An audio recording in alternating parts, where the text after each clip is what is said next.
good afternoon පුතා. අද ඔයාලට උගන්වන්නේ බ්ලොක් එකක්. මේක මෙහෙම මම පහදලා දෙන්න. මේකට කියනවා කුන්ෆු වල එන ස්ප්‍රින් කික් එකක්. ස්ප්‍රින් කික් එකක් විතරයි බොහෝ විට මේකෙන් බ්ලොක් කරන්න පුළුවන්. මතක තියාගන්න. මේක අඩු ජවයක් යෙදෙන හොඳ බ්ලොක් එකක්. මේකට වැඩි ජවයක් කොහෙත්ම අවශ්‍ය නැහැ.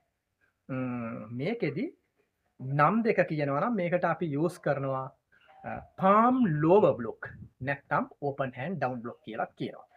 ready බලා ගන්න. පුතා මේකෙදි මම කරලා පෙන්නන්නම් මෙතන ඉඳලා මේ විදිහට ඉඳලා මේක lead stance එකට එනවා. මේ lead stance එකට එන විදිහදී මේක දැන් අපේ කන ගාවනේ තියෙන්නේ. හොඳට බලා ගන්න. මේ වම් මත කන ගාව තියෙන. ඒකත් එක්ක ස්ප්‍රින් කික් එක කියනවා. ස්ප්‍රින් කික් එක බ්ලොක් කරද්දී මේ අත නිකට ගාවට එනකොටම මේක එනවා මෙන්න මේ knee එක ළඟට මේ left side එකේ knee එක ළඟට එනවා. මේක මෙහෙමත් බෑ හිය. මේ අත හොඳට ශක්තිමත්ව තදට තියාගන්න ඕන. ඒ වගේම තව දෙයක් කිව යුතුයි මේක මේ ස්ප්‍රින් කික් එක වදිද්දී ඔපෝනන්ගේ මෙතනින් පනිනවා.